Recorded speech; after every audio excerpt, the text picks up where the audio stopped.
From the halls of Montezuma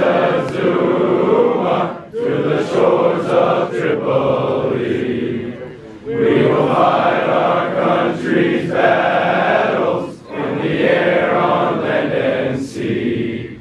First we fight for right and freedom, and to keep our honor clean.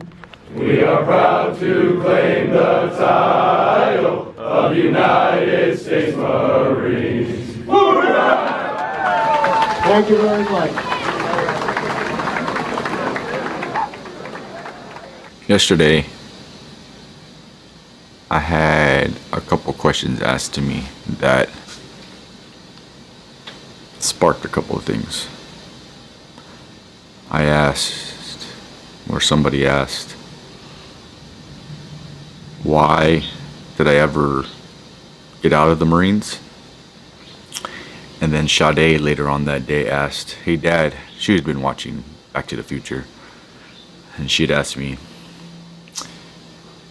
name one thing in the past that you'd want to change. And without hesitation, I looked at her and I was like, Sade, I can't change anything, because one little thing that I may change in the past may change the person or the people I'm with today. So I take it all. Even my good choices, my bad choices. And so I don't think I've ever really discussed why I got out of the Marines. Like, I mean, a lot of people always, like, they know that, like, I love Marines. I love the Marine Corps and what it stands for, and I identify a portion of myself to be one. And with the Marine Corps birthday coming up, it's like I get in this camouflage killer mode. But there's a lot of different things that led up to me deciding to get out of the Marines. First and foremost, I never intended on being a Marine. I just went in to get out of my house. And once I got in, I was like, man, I want to be here forever. Like, I can do this. I want to be a drill instructor. Like, that was my goal, to be a drill instructor. Like, those guys are, I don't know, I look up to them even today.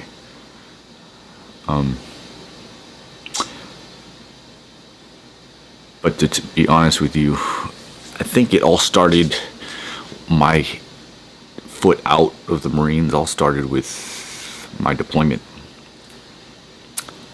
I mean, out of 5 years I was in the Marine Corps, I spent over 2 years overseas.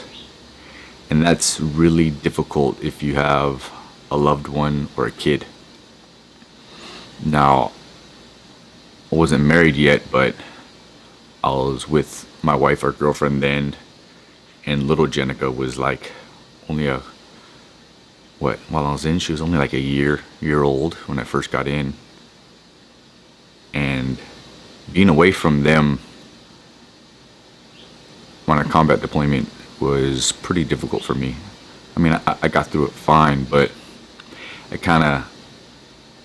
they were the reason why I made it back.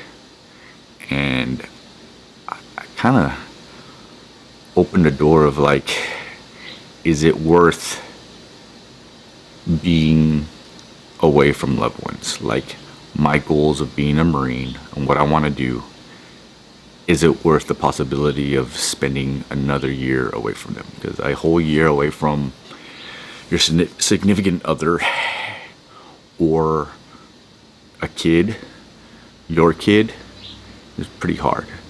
I mean, it's a little bit different in 2020 because there's FaceTime, and you could text pictures, email pictures out real easy. Back then, it was like email or a letter. Like, you had to explain everything in black and white, handwritten or typed. So it was a little bit different. So when I came back, I remember I came back from my deployment, and I'd been gone for a year, and the first thing little Jenica, who is now 19, about to be 20, said to me was, "Can we go to Disneyland?" I remember going through Disneyland and just walking around and the little simple stuff like why would I ever get away from this? So like me wanting to be a father and a husband like weighed heavy on me.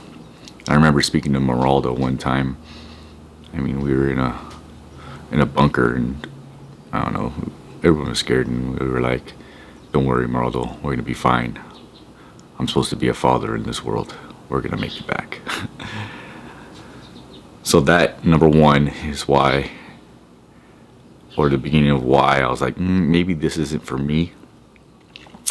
And then a super, super tragic event happened a couple months after I got home from a deployment. I was shot in the streets right when I got home from my deployment. I mean, there is a video in it. You can look in my playlist. I got shot. It's a pretty tragic event. Like, I make light of it in the video, but now that I think about it, it's not really that funny. And what turned me away big time from the Marines was when I got shot.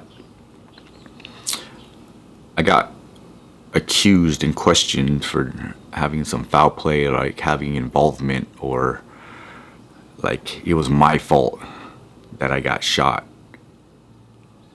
Like, when I came back from deployment, let's put it this way, like how the Marine Corps works is like they send all the good Marines to the deployment and all the crappy Marines stay home. So I was on a bit of a rotation, so all like the higher ups, officers, staff NCOs, higher up Marines were still deployed, and I had came back already. And there was a very young second lieutenant who was an acting commanding officer, which should have been a major.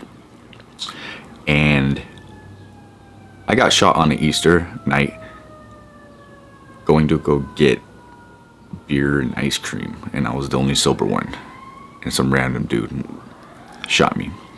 Well, the Marine Corps had me investigated and questioned me about 400 times. Like, why was I at the parking lot? Why was I there so late? Why did I almost fight the guy? Why, like, basically, like, was I gang affiliated? Did I know the guy? You had to know the guy. Why would a random person come up and shoot you? Long story short, it's like they didn't trust me, and they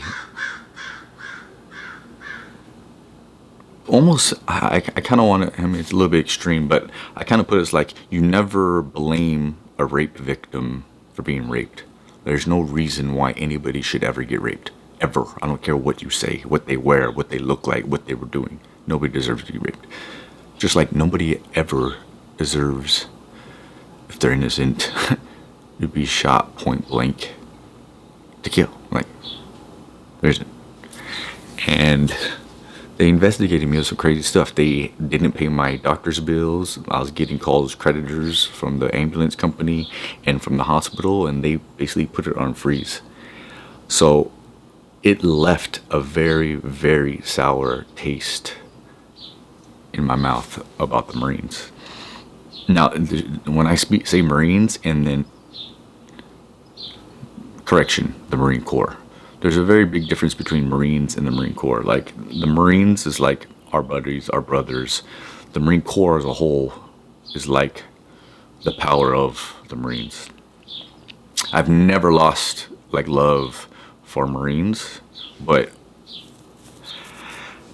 after all this like accusation that I had some wrongdoing into me getting shot, like I couldn't wait to get out. And that amplified like the structure of the Marine Corps, like them telling me what to do, haircuts, uniforms, just the crazy little details, shaving, like it all got on my nerves. And I was, once you start counting down the day to get out, like it's bad, because you just talk ish.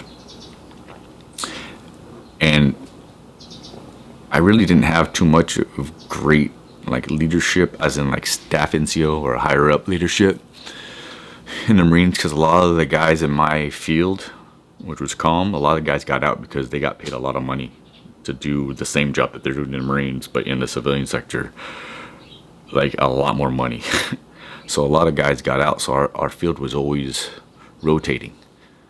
And I didn't have anybody talk to me about the benefits of, or the growing pains of first enlistment. So by the time it was for me to get out, I got out before all of the other guys came back from the deployment. So I like snuck out. Like I was like this motivator Marine that was like, oh, he's gonna do 20. I got shot. They accused me, and then I like basically backed out of the Marine Corps once I did my contract. And then when everybody else came back from deployment, like, hey, where's the P? Where's Pasquale? It's like, oh, he got out. It's like, what do you mean he got out? Like, we didn't even get to talk to him. So, oh no. And once I got out, it was like I went to college and I was totally like anti-establishment. I grew dreadlocks. I didn't shave. I never lost my love for the Marines, but I was like anti-establishment. Like it was crazy because it pushed me. But would I change it today? Nah. Because so many things I experienced when I got out. And I mean, I love the Marine Corps and Marines today. And I give a lot of guidance to like guys who are about to go in or while they're in. And I always give them a breakdown. It's like, once you get out, you're not going to be able to go back in. And you need to think things deeply, because I'm always yearning for that brotherhood that I had in the Marines, which I still have, and that's why I hang out with a lot of military guys. And even if you're not military, I treat you in line with how the brotherhood in the military is. So yeah. I got out because I would never choose ever again to be away from my loved ones, my wife, and my kids ever again. And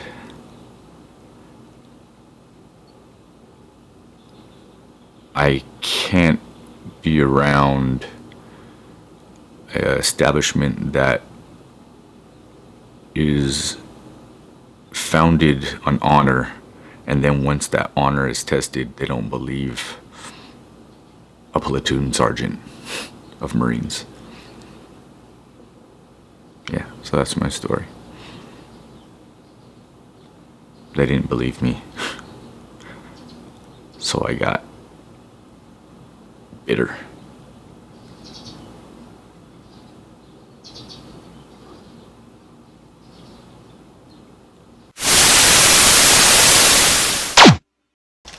Marine, what is that button on your body armor? A peace symbol, sir. Where'd you get it? I don't remember, sir. What is that you've got written on your helmet? Born to kill, sir. You write born to kill on your helmet and you wear a peace button. What's that supposed to be? Some kind of sick joke? No, sir. What is it supposed to mean? I don't know, sir. You don't know very much, do you? No, sir. You better get your head and your ass wired together or I will take a giant shit on you. Yes, sir. Now answer my question or you'll be standing tall before the man. I think I was trying to suggest something about the duality of man, sir. The what?